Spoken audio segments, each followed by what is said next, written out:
అత్యంత దురదృష్టకరం.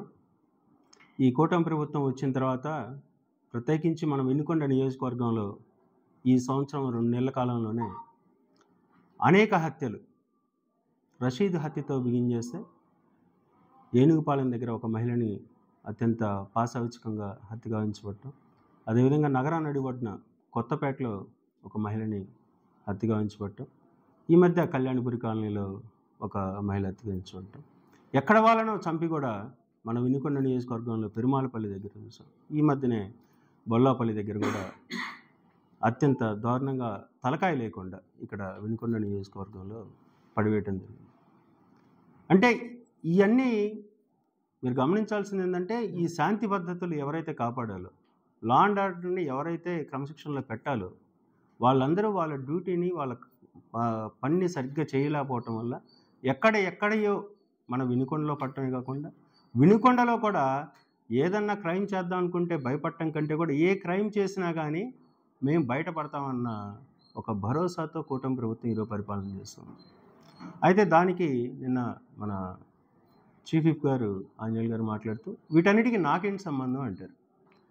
మీరు ఈ వినుకొండ నియోజకవర్గానికి ఎమ్మెల్యే గారు, ఇక్కడ మంచి జరిగినా ఇక్కడ చెడు జరిగినా మొదటగా బాధ్యత వహించాల్సింది మీరే. ఇక్కడ లా అండ్ ఆర్డర్ని కాపాడటం, పోలీస్ డిపార్ట్మెంట్ని సరైన క్రమంలో నడిపించాల్సిన బాధ్యత మీ చేతుల్లోనే ఉందని తెలియజేస్తున్నాను. అందులోనూ ఏ కార్యక్రమం జరిగినా, ఎలాంటి హత్య జరిగినా దాన్ని పార్టీలకి, వైసీపీ పార్టీకి అంటగట్టడం అనేది ఒక ఆనవాయితీగా ఏదో ఒకటే మాటని పదే ఒక 10 సార్లు చెప్పి అది నిజమేమో అనే ఒక ఫ్రేమ్ని తీసుకురావడానికి ప్రయత్నం చేస్తూ ఉన్నారు. ఎందుకంటే నిన్న మాట్లాడుతా ఆ అన్నవరంలో జరిగిన ఇన్సిడెంట్ అత్యంత ఘోరమైన ఇన్సిడెంట్.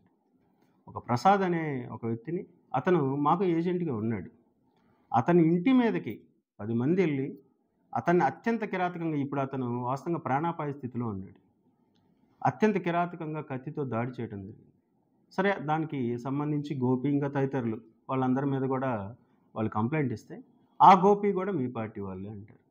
ఎస్, ఆ గోపి కూడా మాకు 2019 ఎలక్షన్కి ముందు అప్పుడు మాతో పాటే ఉన్నాడు, కానీ 2024 ఎలక్షన్ అప్పుడు మాతో పాటు లేడు. అంటే ఆయనే కాదు, చాలామంది ప్రముఖులు కూడా. ఇదిగో గోపి గారి ఫోటో చూపించారు నిన్న. ఇప్పుడు ఈయన జెడ్పీటీసీ గారు ఆ న్యూజన్ల మండలానికి సంబంధించి ఈయన మరి మాతో ఉన్నాడు. అంటే ఈయన కండవ ఇది ఉన్నంత మాత్రాన ఆయన మా పార్టీకి చెందుతారు. ఇంకా దాంతోపాటు మన నియోజకవర్గంలో ఇంకా పేరు చెప్పాల్సిన అవసరం లేదు, ప్రముఖులు ఆయన మాతో పాటు ఉన్నారు. ఆయన చేసే కార్యక్రమాలకి ఇప్పుడు మాకేమన్నా సంబంధం ఉంటుంది? అలా ఎప్పుడో పాత ఫోటోలు కొన్ని తీసుకొని వాళ్ళందరూ ఒకటే పార్టీలో ఉన్నారు, ఆ పార్టీలో ఇలాంటివి జరుగుతూ ఉన్నాయి.